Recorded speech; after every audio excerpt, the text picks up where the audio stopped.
Hello, welcome to the Moses TV. This channel is going to help you to grow your spiritual life. And when you listen to this channel, your life will change forever. God bless you, but don't forget to subscribe to this channel for more new video updates. Many years ago, there was a great man of God in this country. I won't mention his name because of social media, internet. He was a friend of mine. He filled stadiums with thousands of people. He was huge, huge. Apostle will know me when I mention the name. You may not. And he had a serious issue.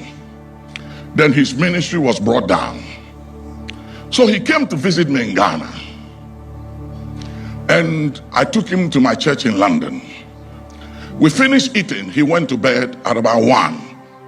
I went to bed at the same time. At 3 in the morning, the Spirit of God woke me up and said, he's going to be killed tomorrow morning.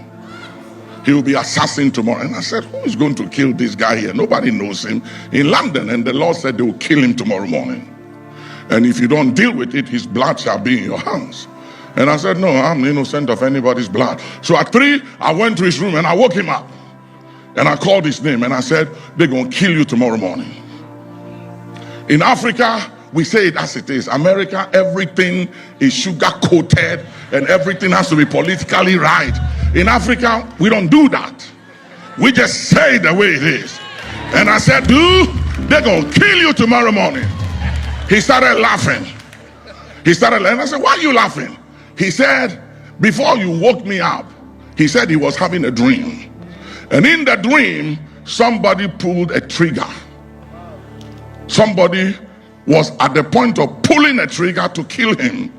And immediately I called him and hit him. He came out of the dream. And he said, what's going on? And I said, they're going to kill you tomorrow morning. So in the morning, he and one of my pastors traveled. He has one of the biggest churches in Nigeria right now, Church on the Rock. So they traveled and went to another city in London, in the UK, called Manchester. On their way back, a lady called Scotland Yard and gave them the description of my friend, his son, my pastor, the car number of the car, the description of the car, and said that the car is full of explosions and that they are going to blast a certain property in the UK. So immediately Scotland Yard got snipers and cars on the main road and blocked all the main road. And when they got there, they intercepted them. So they took them to the police station. And they called me and said, do you know these people? I said, yes, I know them. And they said, who are you? And I said, I'm Archbishop Duncan Williams. And they said, we have them here, this and that. And I said, yes, they are my pastors, I know them. And they found out that it was a false alarm. So my pastor asked one of the snipers, I had my key in my pocket. What would have happened if I put my hands in my pocket to take my key? He said, we would have shot you on the spot. We had instruction, kill on the spot. So this friend of mine went to one of my fathers in the faith, Dr. Maurice Serello. And Maurice Serello said, you've come back too early. How did you do this?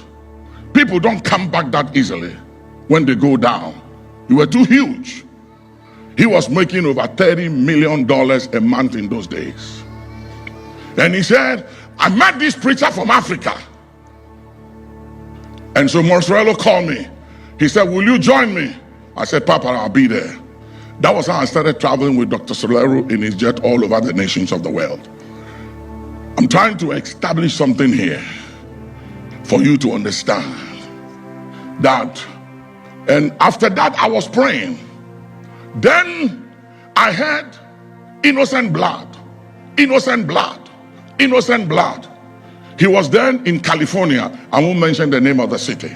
So I called him and I said, is there any innocent blood in your bloodline?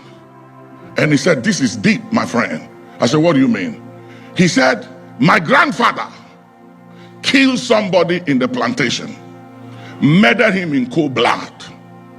He said the person was accused, but we found out later that he was innocent. But he said, my grandfather was so powerful that the police let him go and didn't do anything. And I said, you got to deal with that innocent blood. And he said, what do you mean? I said, few things here. Number one, you have to deal with the implication of the cry of that blood. For the blood of thy brother Abel cries from the earth to me. So you have to deal with the implication of that blood. Number two, you have to deal with the claim of that blood. Number three, you have to deal with the demand of that blood. And as we began to talk, the same thing that happened to him happened to his father around the same age. And the same thing happened to him. And he was a minister. He was born again. But these things happened. And I had to work with him how to deal with the implication. Say the implication. The implication. For instance, women that cause abortion. Women that cause abortion, God will forgive you for causing abortion. You'll be forgiven for that. If you ask for forgiveness, He'll forgive you. But you have to deal with the implication, because you are dealing with innocent blood. You have to deal, like for instance, if I was aborted, can you imagine what would have happened? All the souls and the people around the nations, all of those blood of people would have been crying out. When the blood of Abel was spilled, it wasn't just the blood of Abel that was crying. It was the blood of anyone that should have come into this world through Abel. So it wasn't just one blood. Are you hearing me, somebody? If you don't understand these things, you will just be doing faith confession and the enemy will fool with you. So I'm going to stop here because of time.